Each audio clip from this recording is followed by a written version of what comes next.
નમસ્કાર, જય ગૌ માતા. કરસનભાઈ પટેલ, નીર પ્રાકૃતિક ફાર્મ, ચિત્રોડી, તાલુકો ઈડર, જિલ્લો સાબરકાંઠા. મિત્રો, હવે અમે આ આગળની સિઝન માટે નેટ હાઉસની અંદર આ જુદી જુદી જાતની શાકભાજીના રોપા વાવવાનું આયોજન કર્યું છે. ટામેટાં છે, મરચાં છે, પિકાડોળ છે, પછી બ્રોકલી છે, ચાઇનીઝ કોબી છે, ફુલાવર છે, પછી આ મારું બ્રાઉન કોબી છે, આ પણ અલગ એક વેરાયટી છે, બ્રોકલી છે, પછી આ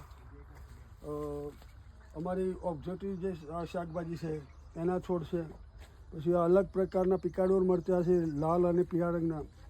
આ આપણા ચાલુ દેશી મરચાં છે, તેમજ અહીંયા પિકાડોર પણ છે, કેપ્સિકમ છે. આ બધા અલગ અલગ 3 જાતના કેપ્સિકમ વેરાયટીઓ પણ છે. સાથે સાથે આ અલગ અલગ જાતના ચાઇનીઝ કોબી ને બધું છે.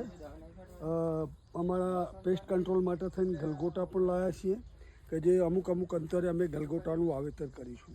તો આ છે અમારા આવનારા સમયનું આ નેટ હાઉસની અંદર વાવેતર કરવાનું પ્લાનિંગ. જય ગૌ માતા.